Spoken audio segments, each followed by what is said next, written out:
Hey guys, Carlin with the Truck Boss Show here with another segment. We are actually talking with George Arrants, an automotive education consultant. George, thanks for joining us, sir. Good morning. Thank you for having me. All right, well, first and foremost, can you explain what an automotive education consultant is and what exactly you do?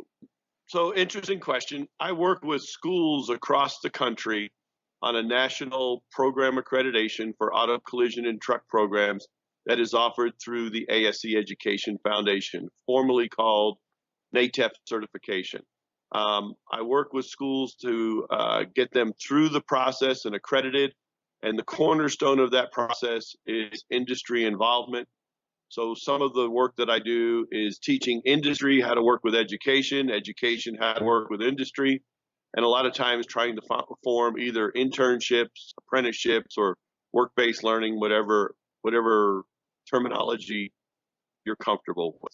So you're the man who kind of goes in and meets with the schools and the shops and are like, here's where you guys can meet in the middle. Well, actually, so when I go in with the schools, I'm looking to see what they're currently doing and what they may need to make modifications in their program or program improvements to match or meet industry standards. More importantly, ensure that what they're training is relevant and reflective to industry needs, especially their local business and industry, whether it's auto collision or truck. That makes a little bit more sense. So, what exactly are some of those skills that you see that will better prepare those students for their getting those local jobs? What are some of those skills that you're like, this is one thing that every school really needs to focus on? If you ask any employer what you want in an entry level employee, whether it's a diesel, whether it's a doctor's office, whether it's a marketing firm, or do you want fries with that? Can you get them to show up on time? Can you get them to show up every day? And please have them leave their cell phone in the car, stuff like that. We call those the employability skills. But on the technical side, we have a lot of high schools that offer auto collision and truck, and then move on to post secondary schools, community colleges, tech schools, or like where I am this morning, Wyotech here in Laramie, Wyoming. And at the high school level, it's important that the students have what I call foundational skills. Know those things that are important to employers. Understand safety, basic utilization of tools and equipment, looking up service information, writing on repair orders, basic maintenance procedures, electrical, stuff like that. So on the car side, it's a little bit different than the truck side. The truck, preventative maintenance inspection, electrical systems, understanding the communication systems within our trucks today. Having some sort of a foundation there is more important than what a lot of people think in a school, and like they want to teach engines. Well, that's great that you want to teach engines, but that's not where an employer is going to put an entry level tech. So let's focus the skill sets that industry wants and ask your programs or your local schools to teach to those skill sets. Does that make sense? Yes, that does make sense. So, real quick, one thing we hear about often enough is this shortage of automotive techs, the ones who don't really have the skill set that they're looking for and all of this. And as an expert kind of in the field, you see what the schools are training, how what the shops need, both kind of in conjunction there. So is there really a shortage? Well, you said two things. You started with shortage and then you moved into qualified applicant in your question. And those are two different problems. When most people think of the word shortage, we look at a Department of Labor statistic and we see that there is a need for this many people. But then we have to sit back and say, well, how many people are interested or in our programs, whether it's in your state or across the country? And a lot of people are constantly saying that young people are not interested in our trades. Well, there's a small group of us that are saying that's incorrect.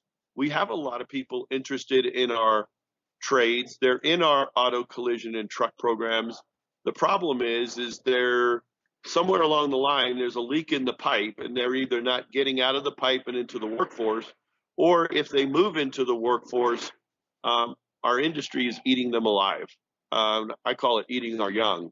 So The biggest issue that we have is a qualified applicant. We don't have a shortage of people interested or in our auto collision truck programs. We have a shortage of people that meet the qualifications of business and industry. And a lot of times that's on the soft skills side. A student may have some tremendous entry level skills, but if they can't get through the interview process, or there's something that's deficient, either on their driver's license or a background check, they never get the chance to showcase those skills. But more importantly than anything is getting those young people that are interested in our industry through the education system. And then when we put them into our shops, we have to mentor them. We have to guide them into our company and shop culture. And if we're not doing that, we're just throwing them to the wolves. Now, a lot of people say we didn't have to do that 20 years ago or 30 years ago. Well, that's right. But vehicles weren't as sophisticated as they are today, and repair procedures aren't as detailed as they are today. So we need to nurture them into our shops. ASE did a survey last year and says we lose 42% in the first 2 years, and 18% of that are going to other technical trades. So these young people are not leaving the skilled trades, they're just leaving our area of employment in which they initially went to school for. Does that make sense? Yes, sir. Well, thank you, George, for being on our show today. That's very informative, and I know we'll have you on again. Where can people go to get more information about you, kind of follow you? Obviously, you do a whole lot of work. So, what is a good website, social media platform that they can follow you on? My email address, my cell phone. Um, I, I'm available to anybody who needs assistance with their school or working with their local school. That's my role and responsibility. I also do some work currently part-time for the ASE Education Foundation under the medium heavy duty truck. Yes. All right. Well, again, thank you for joining us, sir, and we will definitely have you on again. But that is it for this segment of the Truck Boss Show. Catch you on the next one.